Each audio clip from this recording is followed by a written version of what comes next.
하나님의 말씀은 누가복음 10장 17절에서 24절입니다. 누가복음 10장 17절.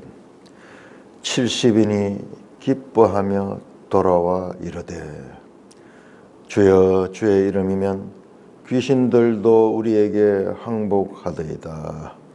예수께서 이르시되 사탄이 하늘로부터 번개같이 떨어지는 것을 내가 보았노라. 내가 너에게 뱀과 정갈을 밟으며 원수의 모든 능력을 제어할 권세를 주었으니 너희를 해칠 자가 결코 없으리라. 그러나 귀신들이 너희에게 항복하는 것으로 기뻐하지 말고 너희 이름이 하늘에 기록된 것으로 기뻐하라 하시니라. 그때 예수께서 성령으로 기뻐하시며 이르시되 천지의 주제이신 아버지여, 이것을 지혜롭고 설기 있는 자들에게는 숨기시고 어린 아이들에게는 나타내심을 감사하나이다. 옳소이다. 이렇게 된 것이 아버지의 뜻이니이다. 내 아버지께서 모든 것을 내게 주셨으니 아버지 외에는 아들이 누구인지 아는 자가 없고 아들과 또 아들의 소원대로 계시를 받는 자 외에는 아버지가 누구인지 아는 자가 없나이다 하시고,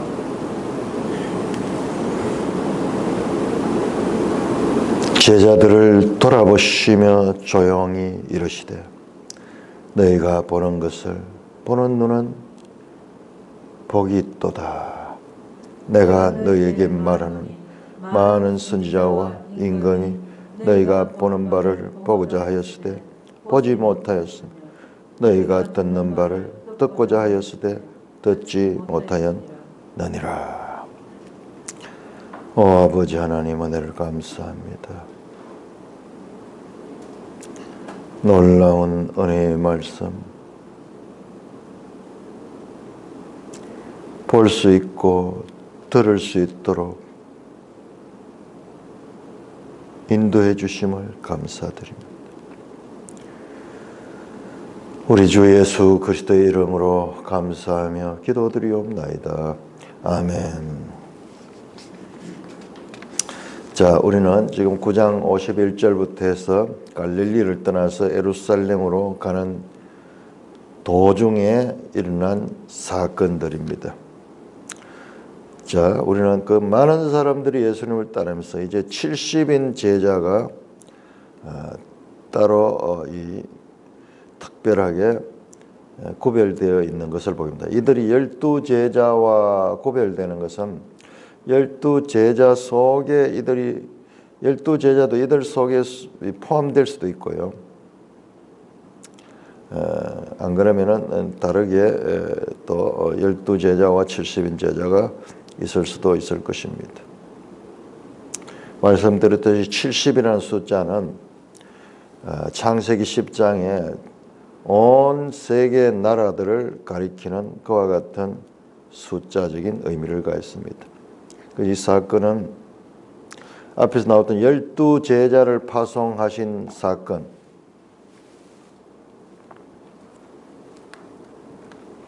12제자를 파송하신 그 사건, 9장 1절에서 17절까지 나오는 내용과 거의 평행을 이루고 있습니다.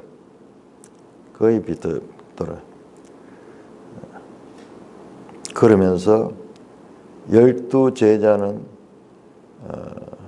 12지파인 이스라엘을, 70제자는 장차 세계 전 지역으로 나가게 될 그와 같은 땅끝까지 이르는 선교사들을 미리 이제 시작하는 거죠. 세계 선교가 시작이 됩니다. 자, 주님께서 그들에게 권능을 주셔서 보냈습니다.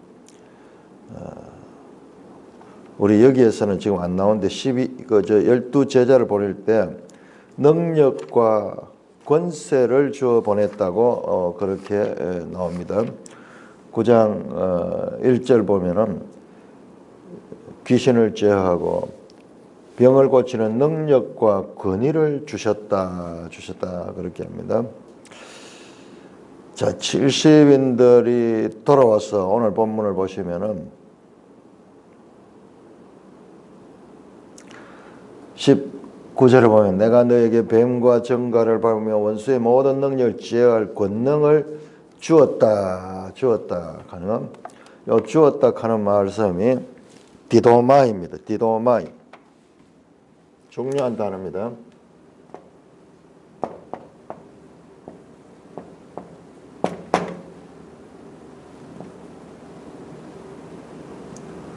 주다. 디도마이. 이게 왜 중요하냐 그러면은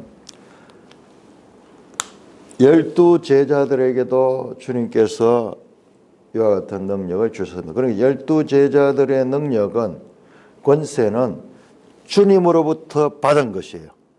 주님의 입장에서는 준 것이고 제자들의 입장에서는 받은 것입니다. 출발점이 예수 그리스도로 출발해요. 예수 그리스도. 그런데 예수 그리스도는 하나님으로부터 왔다고 말하면 하나님으로부터 예수 그리스도에서 그 다음에 제자들에게로 이렇게 이어지는 이 제자들은 이제 교회로 이어지는 이와 같은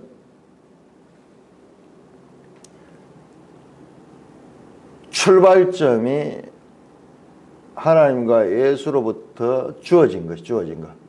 이것이 전성입니다. 이게 전성이에요. 이게 출발점이 여기서부터 나오지 않는 것은 다른 복음이에요. 다른 복음.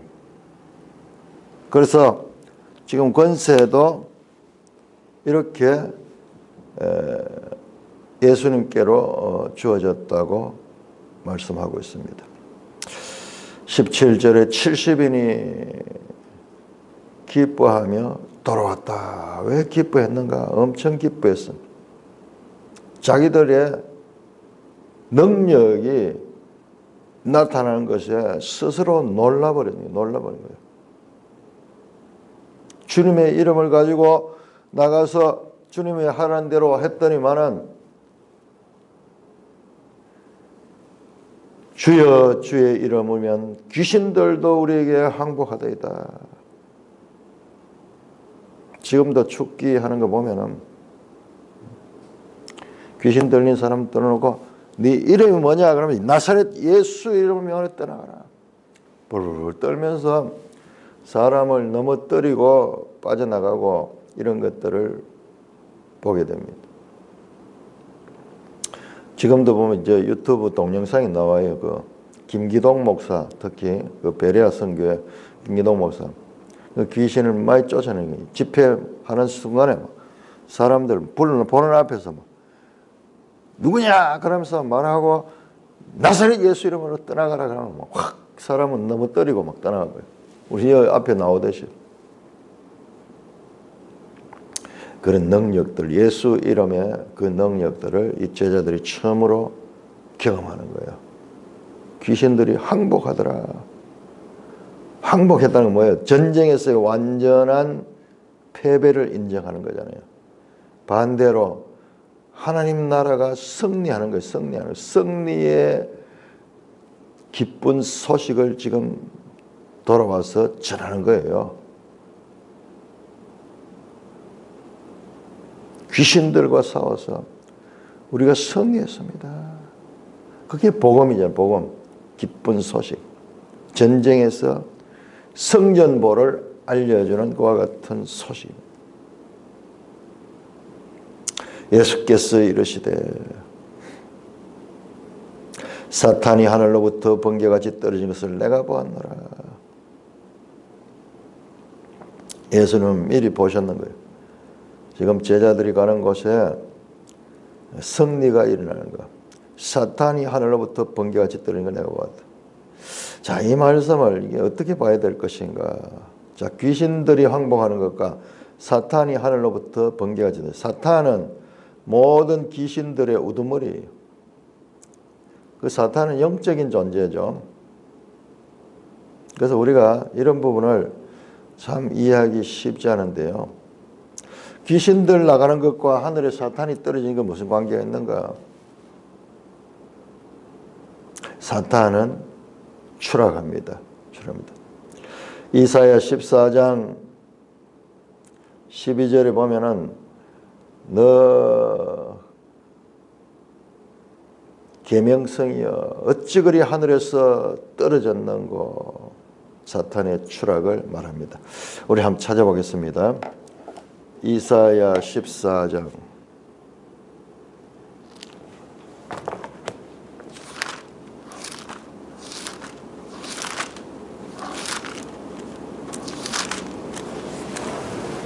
이사야 14장 12절부터 아주 중요한 내용입니다. 사탄에 대한 가장 직접적인 표현이 나타나는 곳이 이사야 14장이에요. 14장 12절부터 11절부터 봐야 돼요. 11절부터 네 영화가 소울에 떨어졌다. 떨어져 높은 데 있다가 떨어진 거예요. 떨어진 거예요. 누가 12절에 보면 너 아침의 아들 계명이 어찌 그리 하늘에서 떨어졌느냐. 추락했다는 추락. 너 열국을 엎은 자에 어찌 그리 땅에 찍혔는고. 떨어져 가지고 막 땅에 푹 찍힐 정도로 열국을 엎은 자, 온 세상을 지배하며 온 세상을 자기 마음대로 하던 자가 땅에 찍혔는 거예요. 네가 네 마음에 올라 내가 하늘에 올라 하늘의 뭇별 위에 자신을 높이리라. 내가 북극 지폐 산 위에 앉으리라. 가장 높은 구름에 올라가 지극히 높은 자와 같아지라 하라. 이렇게 높은 곳에 올라갔던 자가 어떻게 15절에 그러나 이제 네가 쏠 곳 구덩이 맨 밑에 떨어짐을 당하리로다. 너를 보는 이가 주목하여 너를 자세히 살펴보게 이 땅을 진동시키며 열국을 놀라게 하며 세계를 황무하게 하며 성읍을 파괴하며 그의 사로잡힌 달을 집으로 돌아보지 아니했다가 아니냐 하리로다.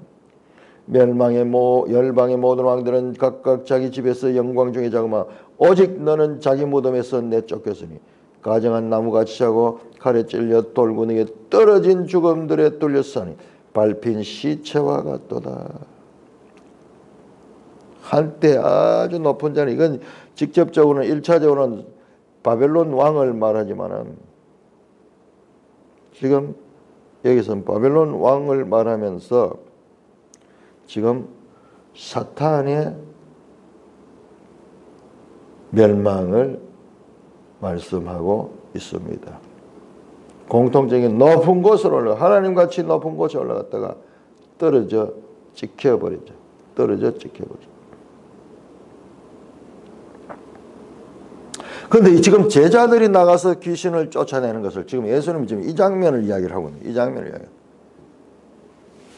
그런데 이 장면 이사야 기원전 8세기 이때 기록된 것이고 지금 이것은 그로부터 7, 800년 후에 지금 일어난 사건인데 사탄이 떨어졌다.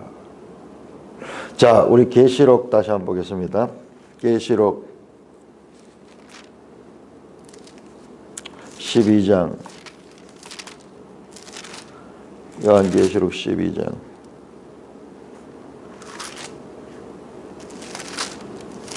사탄의 추락에 대해서 말씀합니다.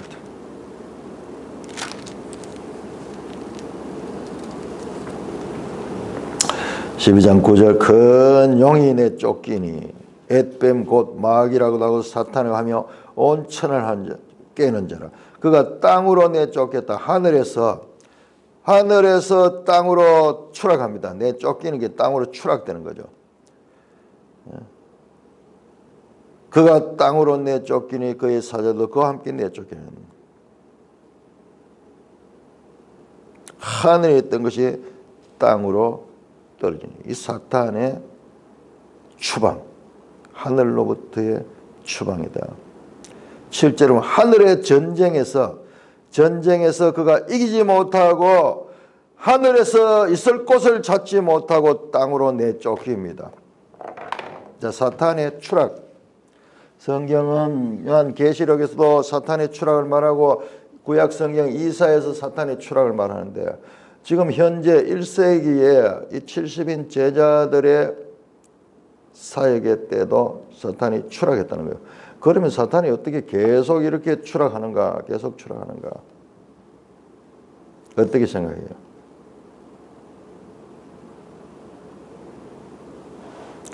자, 이것은 예수님이 보신 것은 영혼 속에서 본 거예요. 영혼.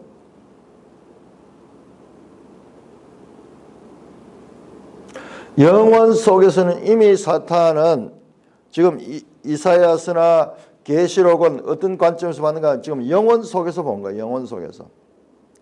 사탄이 멸망하는 그와 같은 것은 시간 속의 사건이 아니고 영혼 속에서 하나님의 세계에서 이미 일어나는, 하늘에서 이루어진 일이 지금 땅에서 이루어지고 있는데, 땅에서는 지금 부분적으로 일어나고 있는 게 시작된 거예요. 이미 영혼 가운데서는 모든 것이 다 해결되었어요. 지금 성경 계시록 속에 거는 모든 것 다 해결됐어요. 다 끝이 났어요.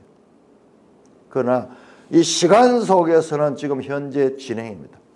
왜 이렇게 복잡하냐? 왜 이렇게 복잡하냐? 우리 그리스도인들의 소속은 바로 이중국제, 하늘나라와 하나님 나라와 세상 나라,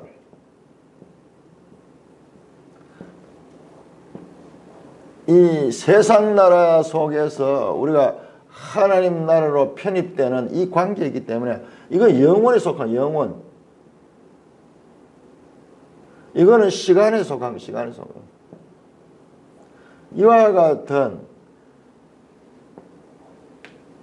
존재론적이고 그리고 차원의 이 관계에서 지금 편입하는 거예요. 편입하는. 그러니까 우리가 이해 안 되는 부분은, 이건 지금 사탄이 떨어진 건 영혼 속에서 일어나는 일이고, 하나님의 뜻 가운데 하나님의 나라에서 일어난 일이고, 지금 세상 나라에서는 이것이 지금 귀신들 쫓아내는 일로, 가는 곳마다 병자가 났고 귀신들이 쫓아지고 이런 일들로 지금 부분적으로 보이지만은, 하나님 나라에서는 이것이 이미 이루어진 일인 거예요. 이 두 시제가 우리 성도들의 삶에는 늘 같이 나가는 것이고, 그리고 성경, 특히 신약 성경일 때 이와 같은 두 가지 시제를 이해하지 못하면은 이해가 안 됩니다. 지금 사탄이 번개같이 떨어지는 것을 지금 본 것은 귀신이 나갈 때 그때 본 것이 아니라, 이미 그것은 사탄의 패배는 이미 일어난 일이에요. 그러니까 주님은 영혼 속에서 지금 그걸 보시는 거예요.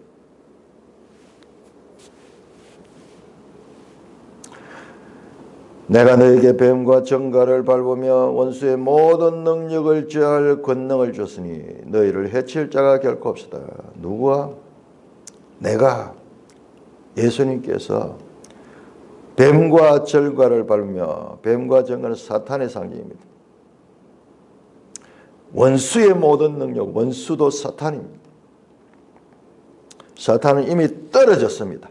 그러므로 주님께서 영혼 속에서 성취된 그 일을 지금 시간 속에서도 성취해가는, 그래서 왜 시간 속에 사는 이 사람들을 이 영혼의 하나님 나라에 편입하기 위한 하나님의 뜻 가운데서 일어나는 일이기 때문에,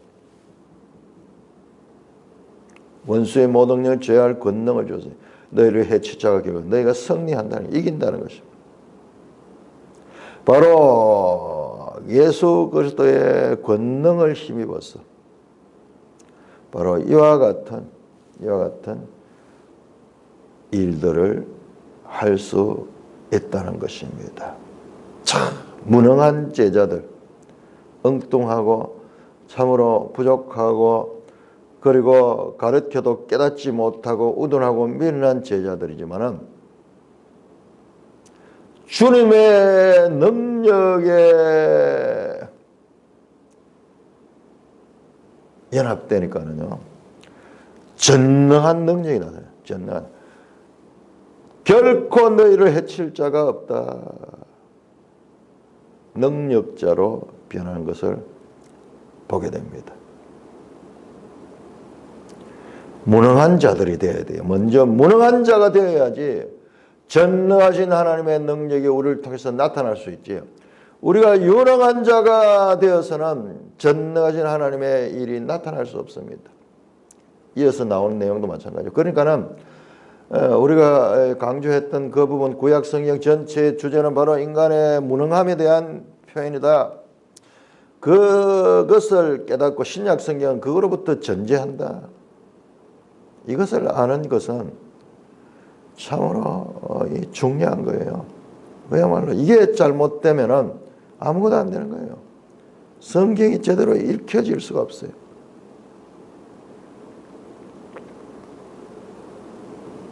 무능한 자에게 전능하신 하나님에 대한 믿음을 가지고 순종했을 적에 전능하신 하나님의 능력이 나타난다. 하늘의 능력이 무능한 자를 통하여 나타나고 있는 것을 보게 됩니다. 그래서 너희가 이기는 자다. 뱀과 정갈을 밟으며 원수의 모든 능력을 제할 권능을 가졌다. 어떻게 초능력을 가진 초능력. 아주 강력한 힘을 가지게 되었다는 거예요. 그러나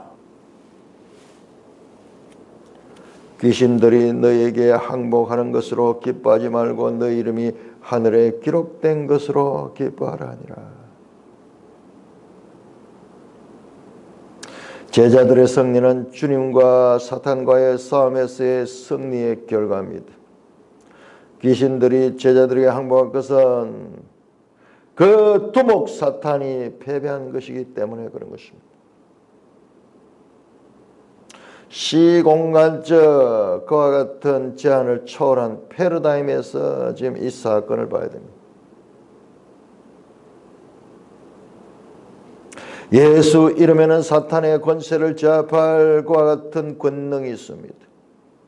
무능한 제자들도 예수 안에서 전능하사 천지를 만드신 하나님 아버지를 내가 믿사오며 하는 그 하나님 안에서 할 수 있는 것을 보여줍니다. 기독교는 이와 같은 두 단계, 전적인 무능함과 전적인 전능함을 잇는 그러로 말미암아 결과적으로는 이기는 자들.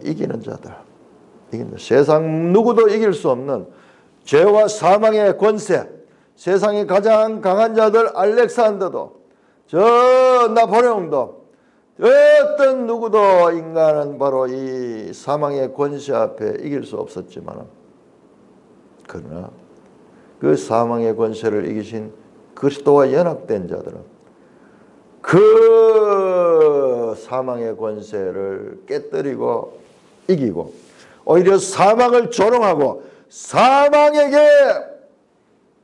명령할 수 있는, 사망아 네가 무엇이냐, 네가 소는 것이 어디 있느냐, 사망의 권능은 죄요, 죄의 사망의 그 이 삭과 그리고 사망이 이 쏘는 그 쌀은 바로 죄로부터 나오는 것이다.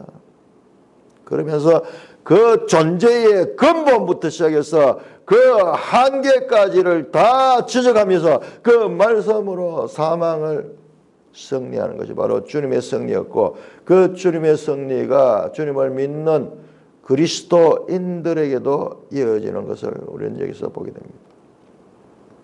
어마어마한 사건이죠. 예수님께서 말씀합니다.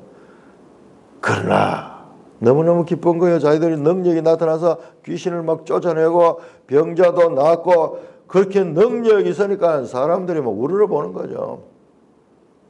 그러나 귀신들이 너에게 항복하는 것으로 기뻐하지 말고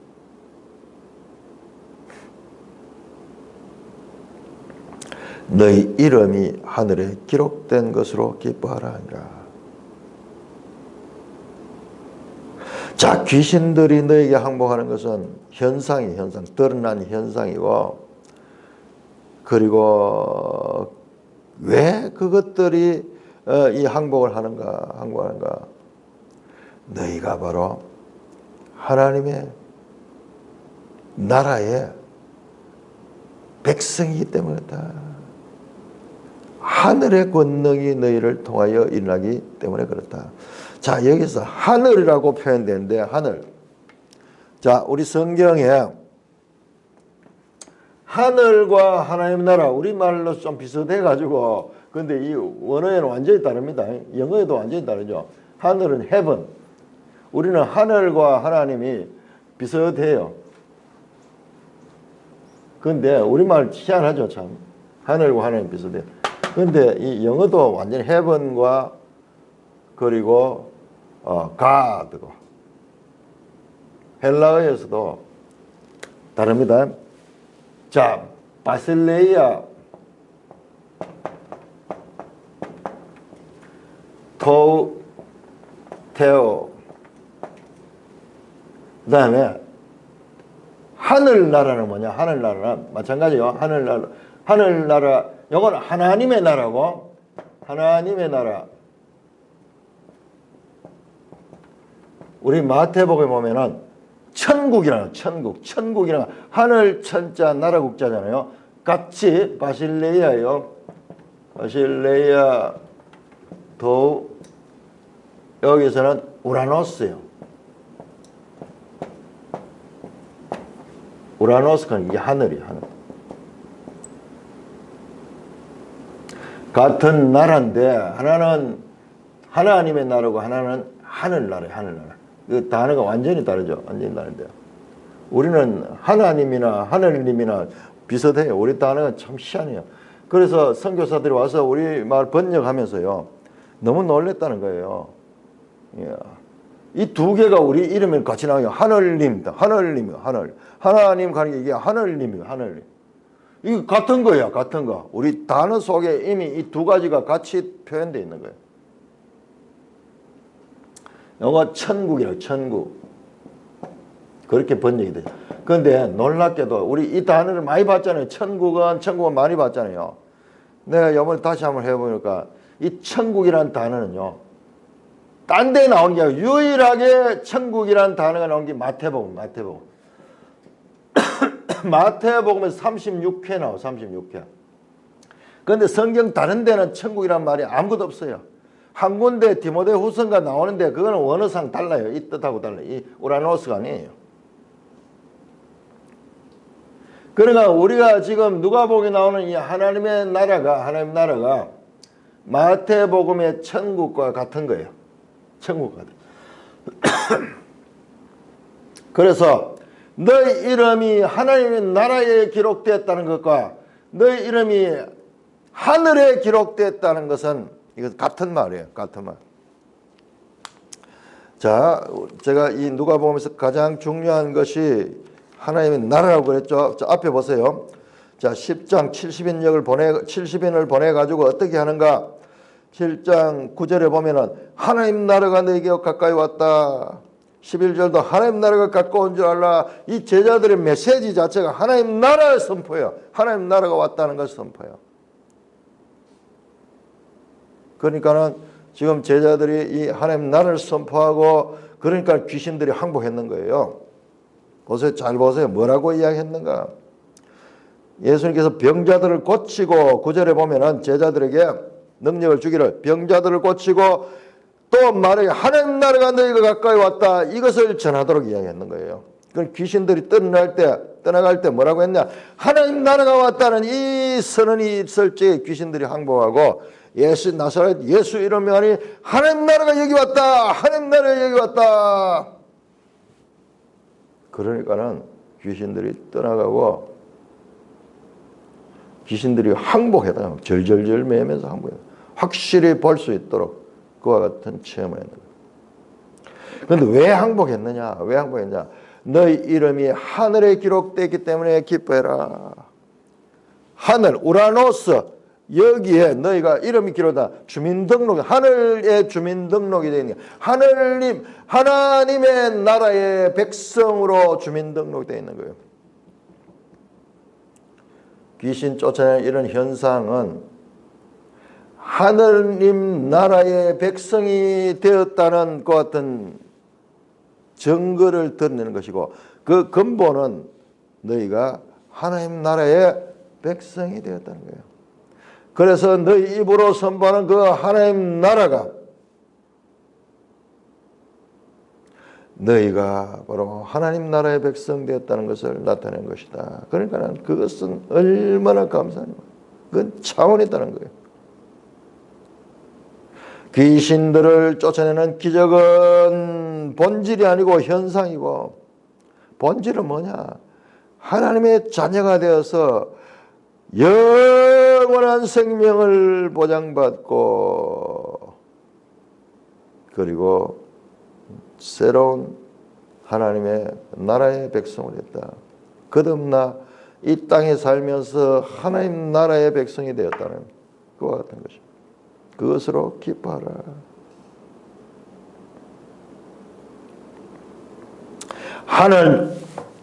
하늘과 이 땅 속에 겸하여 살고 있는 자들에게 이 하늘나라에 편입되는, 이미 편입되는 그와 같은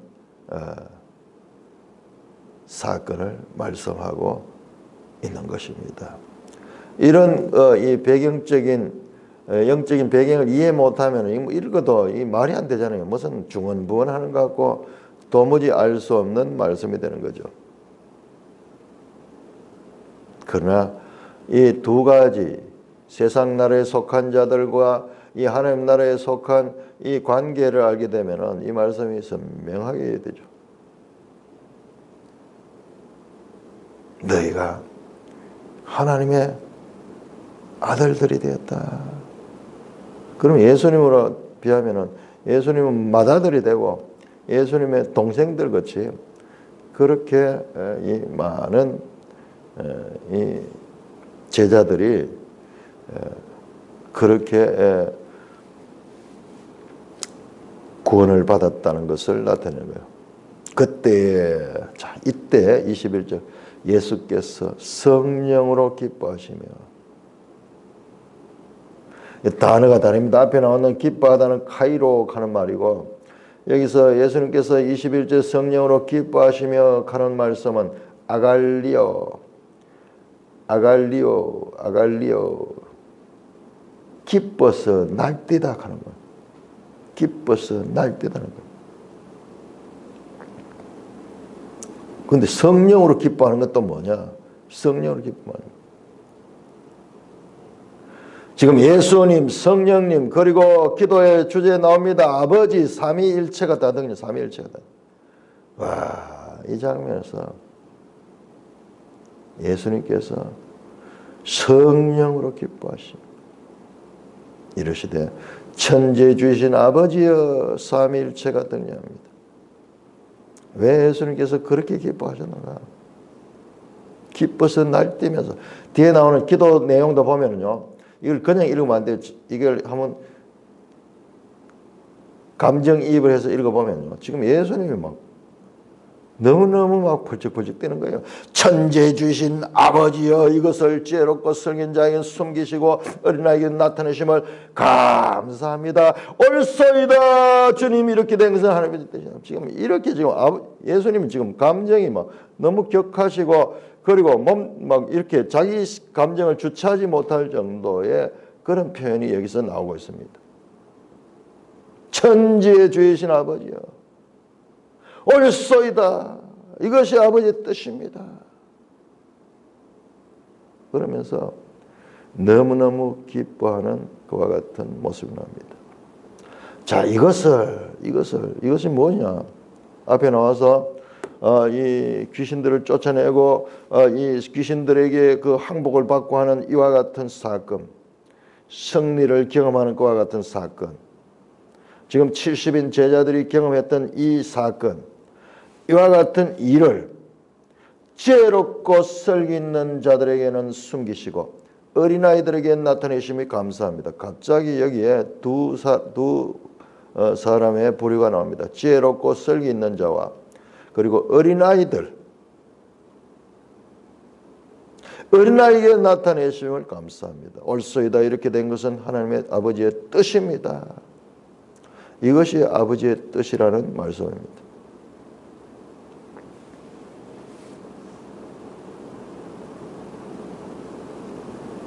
자, 여기서 갑자기 지혜롭고 설기 있는 자가 나오고 어린아이들이 나타나는 어린아이다. 자, 문맥으로 봐야 됩니다. 문맥으로 보면 이 어린아이는 누구냐? 지금 70제자들의 능력을 행했던 사람이에요. 어린아이는 누구예요? 무능한 자잖아요. 무능한 자. 스스로 살아갈 수 없는 존재. 부모의 의탁하여 살 수밖에 없는 존재가 어린아이인데 이 무능한 자예요. 무능한 자. 그 다음에 지혜롭고 슬기로운 자, 지혜롭고 슬기로운 자, 이 자들은 누구예요? 자신이 유능하죠, 유능한 자. 지금 계속 지금 누가복음에 나오는 이게 바리새인 서기관 같은 그와 같은 존재고 어린아이 지금 제자들 그냥 어린아이 같이 전적으로 주님만 의지함으로 말미암아 하나님의 권능을 체험하고 있는 거 있잖아요. 권능을 체험. 그러니까 유능한 자, 무능한 자 이 결론이요. 이 구약을 통한 스스로 유능한 자로 여기느냐 무능한 자로 여기느냐 이 결론이 어마어마하게 중요한 거예요. 구원을 받을 수 있는 대전제가 바로 자신의 죄인임과 무능함을 고백하는 거예요. 그래서 전적으로 부모를 순종하는 어린아이 같은 마음을 가진 자. 이것이 아버지의 뜻이다. 구원이 이렇게 이루어지는 것이 하나님의 구원의 뜻이라는 거예요. 뜻이라는 거예요.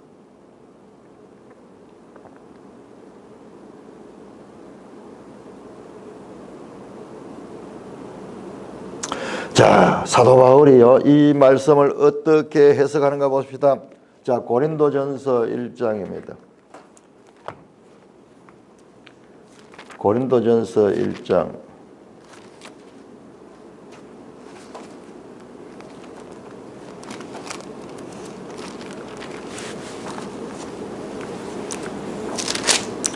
고린도전서 1장의 18절부터 십자가의 도가 멸망한 자들에게 미련한 것이요 구원받는 우리에게는 하나님의 능력이라.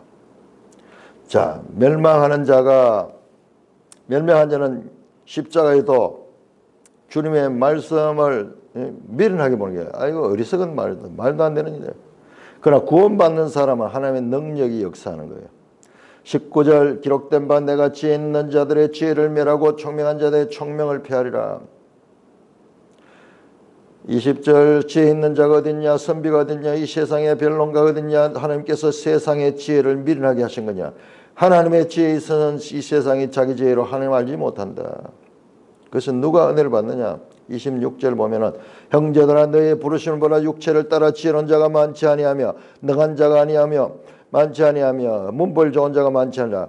그러나 하나님께서는 세상에 미련한 것들을 택하사 지혜 있는 것을 부끄럽게 하시고 세상에 약한 것들을 택하사 강한 것들을 부끄럽게 하시려고 하나님께서 세상에 천한 것들과 멸시받는 것 없는 것들을 택하사 있는 것들을 폐하려 하시나니. 없는 자 무능한 자죠.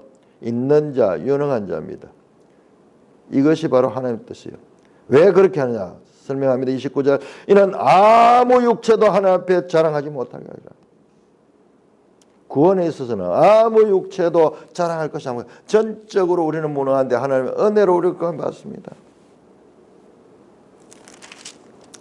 이게 하나님의 구원의 뜻이란 말이에요. 그러니까 예수님이 지금 그 말씀하는 거예요. 그러니까 사도 바울의 말씀이 전부 예수님의 말씀에서 나온 것이에요.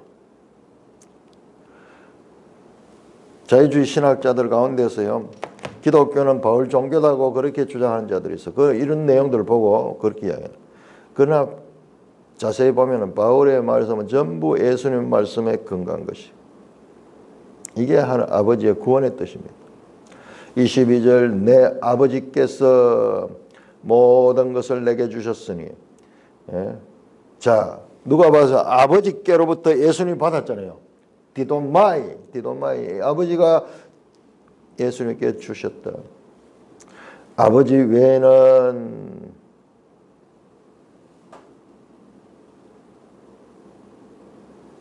아들이 누구인지 아는 자가 없고 아들과 또 아들의 소원대로 계시를 받은 자 외에는 아버지가 누구인지 아는 자가 없나이다.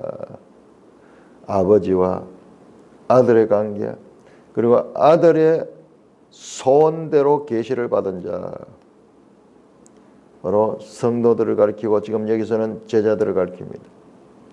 아버지가 누구인지 아는 자가 없다. 아버지의 뜻과 아들의 소원을 통하여서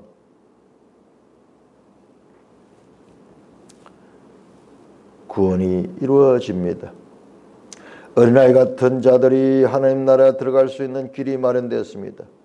이제 우리가 하나님 아버지와 깊은 관계를 발전시킬 수 있는 가능성이 그리스도 예수 안에서 열린 것입니다.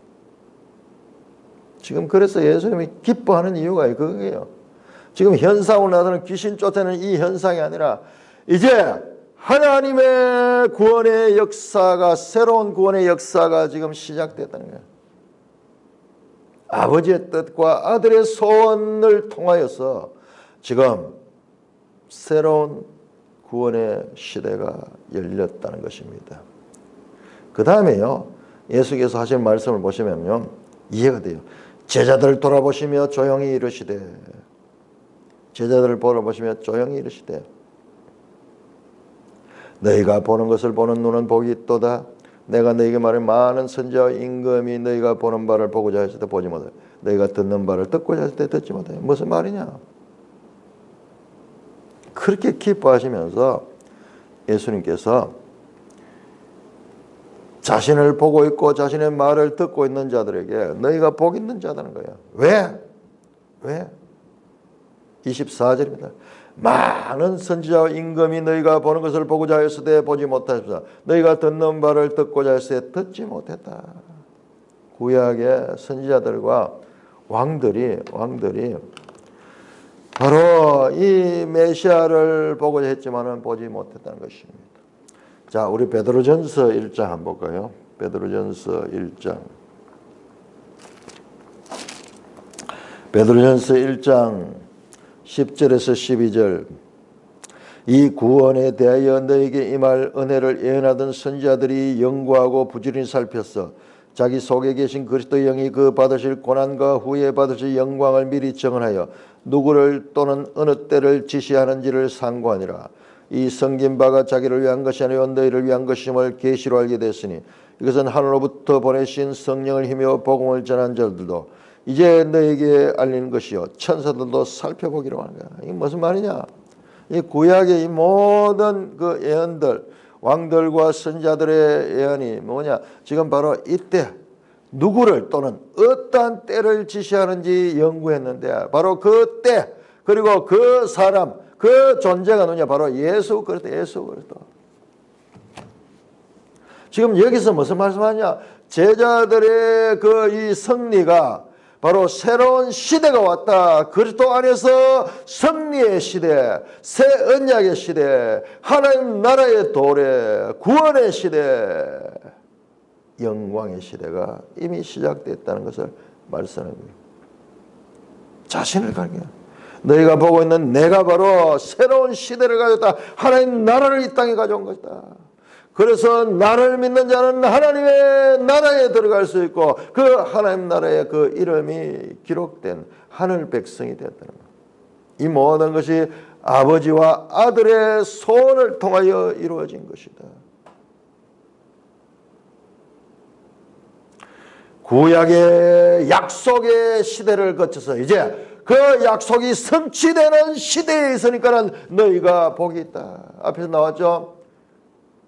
세례 요한은 여자가 낳은 자 중에 가장 위대한 자지만 그러나 하나님의 나라에서는 가장 작은 자도 세례 요한보다 더 크다. 그 말씀이 바로 다시 한번 얘기해요. 지금 예수님께서 누가복음을 통해서 계속 새 언약의 시대가 왔다는 것을 가리키고 있는 것입니다. 계속 하나님의 구속사적인 관점에서 지금 자기 자신과 자기 자신의 시대를 지금 조명하고 있는 거예요. 예수님은 스스로 구약에 선자와 임금들이 예언하신, 그러나 예언은 했지 그 성취를 보지 못했던 그것을 너희는 지금 보고 있고 너희는 듣고 있다. 지금 바로 성경이 말씀하던, 구약 성경이 말씀하던 그 새로운 시대, 새 언약의 시대, 복음의 시대가 지금 시작됐다. 이것을 말씀하고 있는 것입니다. 자, 앞에 나왔을 때 세례 요한이 여자가 낳은 지 가장 위대하지만 그러나 하나님 나라에서는 가장 작은 자도 그보다 크다 했던 그것도 새로운 시대를 말씀하고 있고, 지금 여기에서 제자들에게 너희가 승리한 그 승리가 뭐냐? 하나님 나라가 세상 나라를 이기고 있는 새로운 시대에 들어왔다는 것을 말씀하고 있습니다. 앞으로 또 나올 거예요, 이런 부분이에요. 그래서 이 복음서를 통해서 뭐냐? 하나님의 구속사의 흐름 가운데서 새로운 차원의 시대가 도래했다는 것을 가르쳐주는 것이 중요한 거예요. 우리가 개별 사건보다도, 사건도 중요하지만은 점점 성경을 읽으면서 이걸 볼 수 있대요. 야, 하나님이 지금, 예수님께서 뭘 하는가? 너희가 보는 것을 보는 눈이 복이 있고 너희가 듣는 귀가 복이 있다. 왜? 너희들은 지금 새로운 시대에 살고 있기 때문에. 바로 나를 믿으면 구원받는, 나를 믿으면 너희가 그 하나님의 나라의 이름이 기록되는 하늘 백성이 되는 그 시대에 돌아왔다. 이제 나를 믿으면 되는 그와 같은 시대에 왔다. 그러면 간접적으로 자신이 바로 메시아이심을 드러내고 있습니다. 우리 요즘 이 책들 가운데서 우리 교회 청년이 읽고 있는 책 가운데 그 예수는 예수는 역사다 하는 제목의 책이 있어요. 리 스트로벨 하는 이 사람이 썼는 책인데, 그 사람이 자기 부인이 예수를 믿는데 자기는 도저히 믿을 수 없는 거예요. 그런데 부인이 점점 신앙에 빠져들어가니까는 그 부인을 잘못된 거짓에 속아서 믿고 있다는 것을 증명하기 위해서 기자거든, 기자 정신을 갖고 예수를 추구를 했어요. 예수를 연구를 하고 조사를 했어요. 예수에 대한 조사를, 특히 이제 복음서를 조사를 하면 이런 과정들 나오면 과대망상증 환자가 아닌가. 자기는 생각하기를 이렇게 생각해. 예수라 그러면 그냥 좀 훌륭한 사람인데 그 후에 제자들이 그를 막 신격화해가지고 그렇게 만들어진 존재가 아닌가. 그런 관점을 가지고 세상에 막 전부 그렇거든요. 딴 것들은 보면 예수도 마찬가지일 거라 그러면서 이 문서들을 연구하고 조사하고 기자가 정신을 가지고 막 일했는데 결론이 뭐냐? 예수는 하나님의 아들이라는 결론이야. 왜? 그 모든 그가 하는 일이나 말이나 모든 것을 막 사람들 찾아가지고 기자가 조사하지 그랬는데 그 결과로서 하나님의 아들이 아니면 할 수 없는 이야기들을 하고 있다는 거예요. 지금 이런 말씀도 대표적인 그런 말씀. 앞에서도 나왔죠. 4장 20절인가 나왔어요. 4장 20절 뭐라고 나왔느냐? 오늘 그 이사야 말을 인용하오니 가난한 자에게 복음을 전파하고 포로된 자가 이 노임을 받고 자유를 선포하는 그런 시대가 왔다. 이 말씀이 오늘 너에게 임하였느니라. 이사야 그 말이 지금 여기 너 앞에 있다는 거야. 예수님이 바로 이사야 그 예언의 성취자라는 거예요. 지금 여기서도 마찬가지로 왕들과 임금들, 선지자들이, 구약 성경의 그 기록자들이 예언했저대 보지는 못했지만 너희는 바로 보고 성취된 그 시대에 살고 있다. 약속의 시대와 성취의 시대, 하나님 나라가 이미 온 이 시대를 살고 있다. 이걸 지금 구별시켜주는 거예요. 똑같은 시간의 흐름 속에서 그날이 그날이고 그날이 그날과 똑같은 시간의 흐름 속이지만 그러나 영적으로 큰 그러한 새로운 시대, 인류 역사상 가장 새로운 그와 같은 변화의 시대, 그러나 겉으로 보기에는 아무렇지도 않은 시간, 똑같은 시간이죠. AD나 BC나 똑같은 시간이었지만 그러나 하나님의 구속사 관점에서 새로운 시대가 왔다는 것을 예수님은 말씀합니다. 우리 성경 읽을 적에 이 같은 구속사적인 관점을 가지는 것이 성경을 제대로 깨닫는 데 있어서 아주 중요한 것 같은 것임을 다시 한번 우리가 강조하지 않을 수 없습니다. 찬송가 518장